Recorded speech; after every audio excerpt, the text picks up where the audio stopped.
नमस्कार, मैं अशोक रावत। यह मेरा EPS 95 पेंशनर के लिए सबसे सटीक चैनल है। इस पर हम रोज नई अपडेट लेकर आते हैं। चलिए आज की खबर पर चर्चा करते हैं। जी हाँ दोस्तों, पहली बड़ी खबर की बात करें तो EPS 95 राष्ट्रीय संघर्ष समिति ने 7,500 मासिक पेंशन की उठाई है, मांग किया है प्रदर्शन।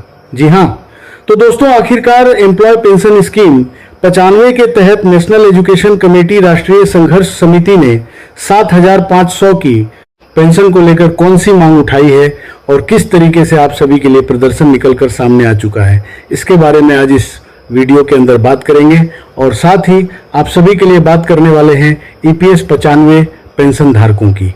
यहाँ पर जो है न्यूनतम 1,000 से बढ़कर 7,500 मांग की लेकर अभी जो हाल फिलहाल के अंदर है, क्या घोषणा निकल कर आई है। सरकार ने संसद में इसको लेकर साफ बातें कही है, तो इसके बारे में भी आज इस वीडियो के अंदर बात की जाएगी। और इसी के साथ यहाँ पे हम बात करने वाले हैं अगली बड़ी खबर की, जो कि DA हैक को लेकर निकल कर आ चुकी है। जी हाँ दोस्तों, DA पर कर्मचारी और पेंशनर्स के लिए दो बड़ी अपडेट, एक है आफत और दूसरे में है राहत। वित्त मंत्री लिखे गए हैं पत्र में क्या क्या। जी हाँ, तो दोस्तों आखिरकार DA को लेकर कौन सी शानदार अपडेट आई है। दो प्रमुख अपडेट कौन सी है, जिसमें एक में आफत और दूसरी के अंदर राहत बताई जा रही है। और वित्त मंत्री को जो पत्र लिखे गए हैं उसके अंदर क्या क्या कहा गया है, कौन सी बड़ी अपडेट आप सभी के लिए राहत भरी हो सकती है, तो इसके बारे में भी आज इस वीडियो के अंदर बात करेंगे। इसीलिए आप सभी से निवेदन करते हैं कि दोस्तों आज की इस वीडियो को आप शुरुआत से लगाकर लास्ट तक, एंड तक पूरा जरूर देखिएगा। और इसके साथ चैनल पर नए हैं तो चैनल को सब्सक्राइब कर दीजिएगा और वीडियो को लाइक करके अपने पेंशन धारक मित्र, दोस्तों और फैमिली मेंबर्स में भी शेयर जरूर कर दीजिएगा। तो चलिए सबसे पहली बड़ी अपडेट की ओर चलते हैं। जानते हैं EPS 95 राष्ट्रीय संघर्ष समिति ने 7,500 मासिक पेंशन की किस तरीके से मांग उठाई है और इसको लेकर किस तरीके से, कहां पर और कैसा प्रदर्शन किया है, इसके बारे में चलिए विस्तार से जानकारी जानते हैं। दोस्तों कर्मचारी भविष्य निधि संगठन यानी कि EPFO कार्यालय पर यहां पर जो है आप सभी के लिए EPS 95 राष्ट्रीय संघर्ष समिति के नेतृत्व के अंदर पेंशन धारकों ने धरना प्रदर्शन किया है। पेंशन धारकों का कहना है कि संसद की स्थायी समिति ने वर्ष 2013 से अब तक 3 बार न्यूनतम पेंशन बढ़ाने की जो सिफारिश है वह कर चुकी है, लेकिन सरकार ने इस पर कोई भी ठोस कदम जो है नहीं उठाया है। उन्होंने बताया है कि देश की करीब 81 लाख पेंशनरों और औसतन मात्र जो 10,171 की मासिक जो पेंशन है उनको मिल रही है, जो वर्तमान महंगाई के दौर में बेहद ही अपर्याप्त है। राष्ट्रीय सचिव राजीव भटनागर ने कहा कि समिति पिछले 8 वर्षों से न्यूनतम पेंशन 7,500 प्रतिमाह, महंगाई भत्ता और पति तब के लिए मुफ्त चिकित्सा सुविधा की मांग कर रही है। इस मुद्दे को लेकर 9 से 11 मार्च तक दिल्ली के अंतर जंतर मंतर पर भी प्रदर्शन किया गया था, लेकिन अब तक कोई सकारात्मक परिणाम जो है वह नहीं निकला है। धरने के दौरान पेंशन धारकों ने क्षेत्रीय भव्य निधि आयुक्त अश्विनी कुमार गुप्ता को श्रम मंत्री के नाम ज्ञापन भी सौंपा। तो कुल मिलाकर 81 लाख जो पेंशन है उन्हें औसतन 10,171 की पेंशन मिल रही है और यह पेंशन हम सभी के लिए बढ़ाई जानी चाहिए। EPS 95 राष्ट्रीय संघर्ष समिति ने इसको लेकर धरना प्रदर्शन किया और यहां पर कहा गया कि 2013 से अब तक 3 बार संघर्ष समिति सिफारिश कर चुकी है, लेकिन सरकार जो है वो कदम नहीं बढ़ा रही, तो इनको लेकर प्रदर्शन किया गया।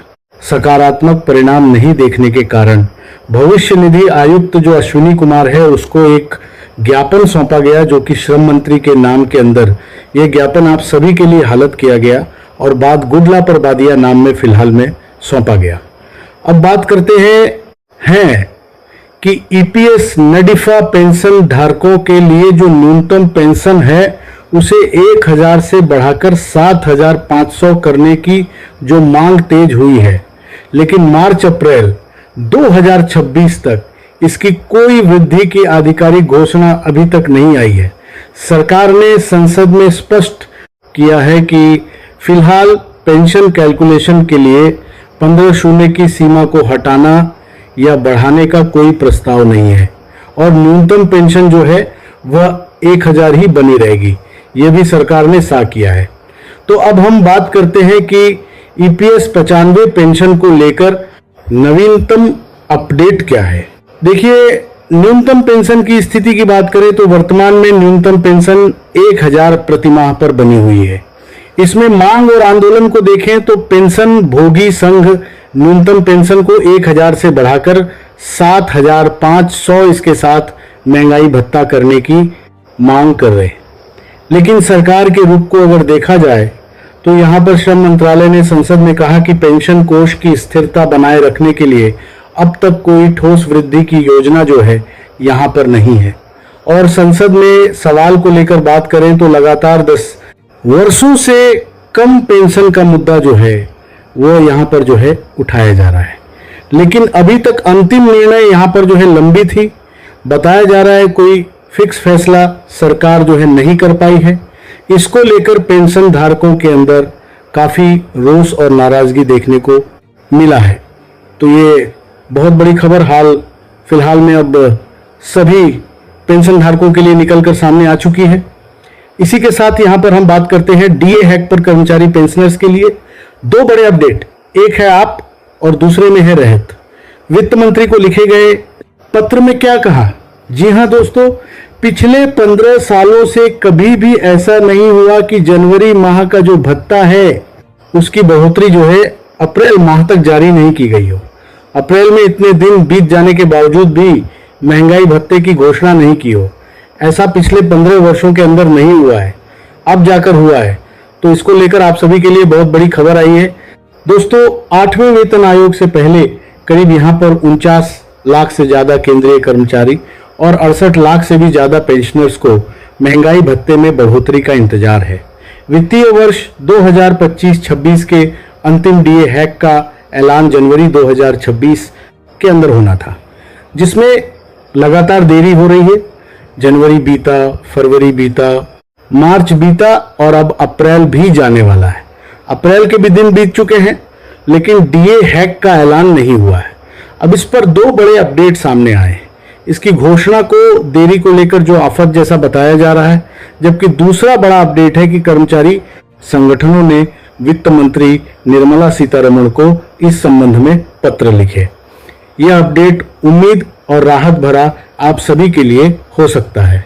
दरअसल केंद्र सरकार की ओर से महंगाई भत्ते यानी कि डीए और महंगाई राहत यानी कि डीआर की घोषणा में हो रही रिकॉर्ड देरी ने कर्मचारियों और पेंशनर्स की बढ़ती चिंता के बीच यहां पर जो है confederation of central government employees and workers के साथ और all India NPS employees federation ने वित्त मंत्रालय को वित्त मंत्री निर्मला सीतारमण को पत्र लिखकर इस मामले में हस्तक्षेप करने और जल्द से जल्द डीए बढ़ोतरी की घोषणा करने का एक बार बड़ा आग्रह जो है हम सभी के लिए कर डाला है।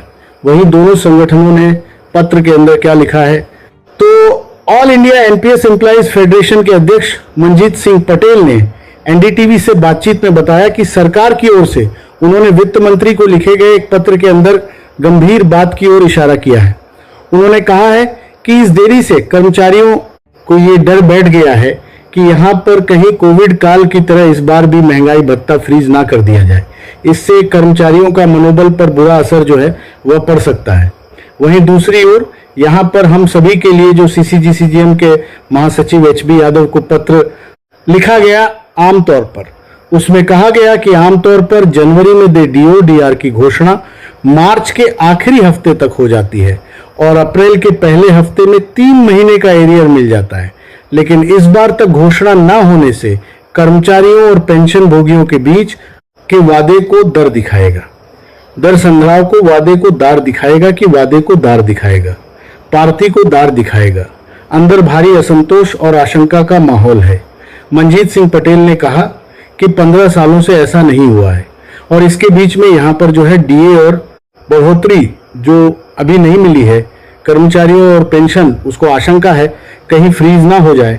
इसके अतिरिक्त जो कर्मचारी है उसकी धारणा बन रही है कि इस विलंब का कारण पश्चिम बंगाल और असम में हो रहे विधानसभा चुनाव तो नहीं, पटेल ने केंद्रीय वित्त पर केंद्रीय मंत्री निर्मला सीतारमण से तत्काल प्रभाव से डीए जारी करने की मांग की ताकि कर्मचारियों का मनोबल बढ़े और सरकार के प्रति उनका जो विश्वास है वह अब और भी ज्यादा मजबूत हो सके। तो मौजूद डीए की बात करें तो फिलहाल कर्मचारियों के लिए 58% जो दर है उसे डीए मिल रहा है।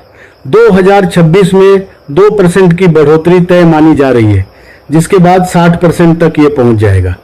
और खास बात यह है कि चाहे घोषणा जब भी हो कर्मचारियों और पेंशन धारकों को अब तक का